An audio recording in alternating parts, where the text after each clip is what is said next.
All right, so our next assignment is going to be a drone. So your research part of this is to start looking up different drone models, designs, things that you want to put into your drone. We want them to have, obviously, propellers. The simplest one is something like this. This is typically the one that I'll show in the class because it's the most straightforward. Our symmetry is exact, so we have 4 exact pieces. Some of them that have, let's say, this, you only have 2 sides of symmetry. There's a lot more detail going on, a lot more stuff going on. Again, just like the products, if you keep it simple, it's easier to get something that's going to look pretty decent, and then add on top of that. If you try to go with something crazy like this, you really have to spend a lot of time getting those shapes to look correct.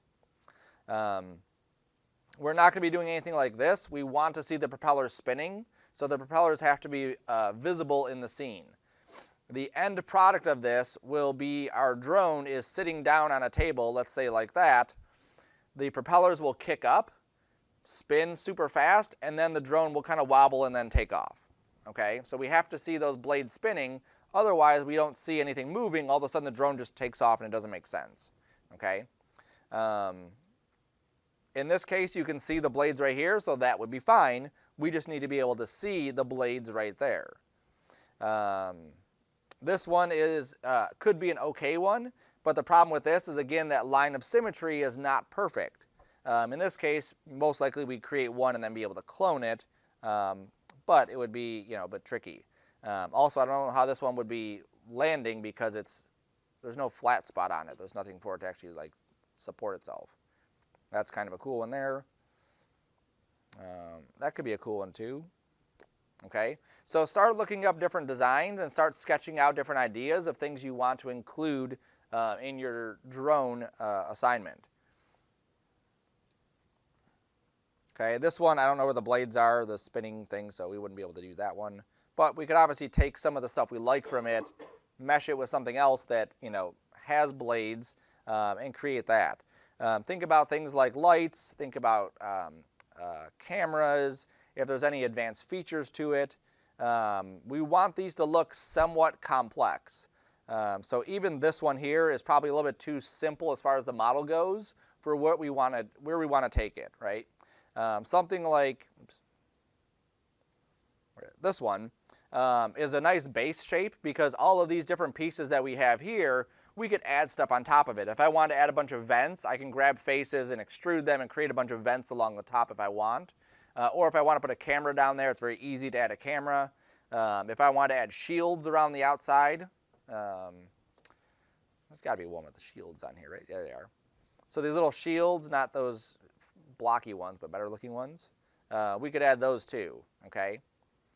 That one's kind of neat how they have the shields here. Some of these will actually like tilt, like that's how they would be able to spin around and move.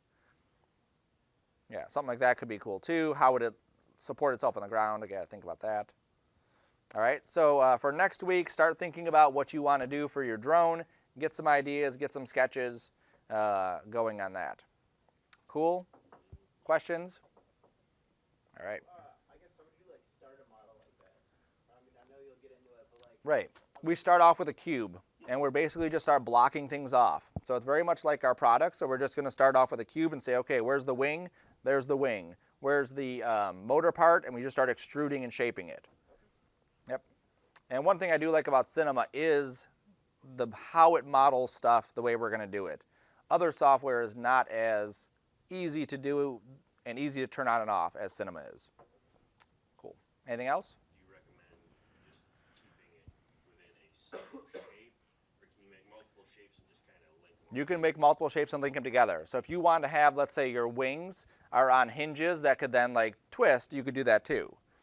If you do create multiple shapes, sometimes that's easier to do because then you don't have to worry about the flow of the surface from one shape to another. On this one, this whole upper piece is all one piece, right? The motor is a separate piece, that's a separate piece, but that body is all one piece. So getting it to flow from the top to the bottom to the sides to the arms sometimes can be tricky. It's doable, we do it, but just something to be aware of. And this one will also be photorealistic, like. Yep, this is the one we're going into Keyshot. Yep. It'll be photorealistic. It should be really nice. Let me see. So this is as much detail as we can put into these. It's very simple to do if we have a good starting point. These bottom pieces here, all that is just broken off the original one, colored, and then he added these lights on the inside. This camera is a very simple model of a GoPro. That's a texture, and then the rest of it is just basically coloring it and lining it up correctly. Okay?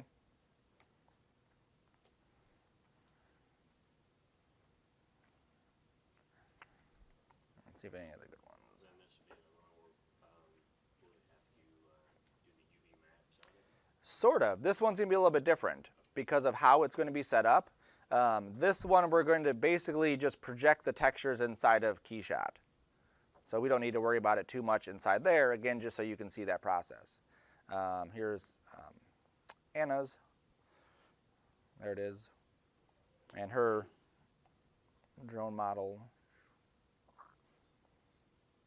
And there's the blades on the inside, spinning up and flying away. And again, it's a simple model. If you look at the pieces, it's just nicely colored, nicely shaped.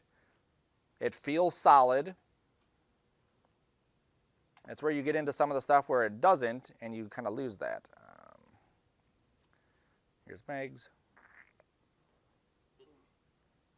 Obviously a different design than the one I show, but still it works. You can see the blades.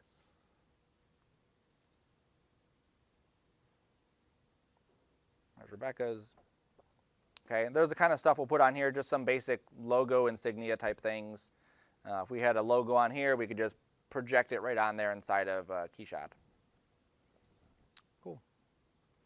All right, any other questions? All right.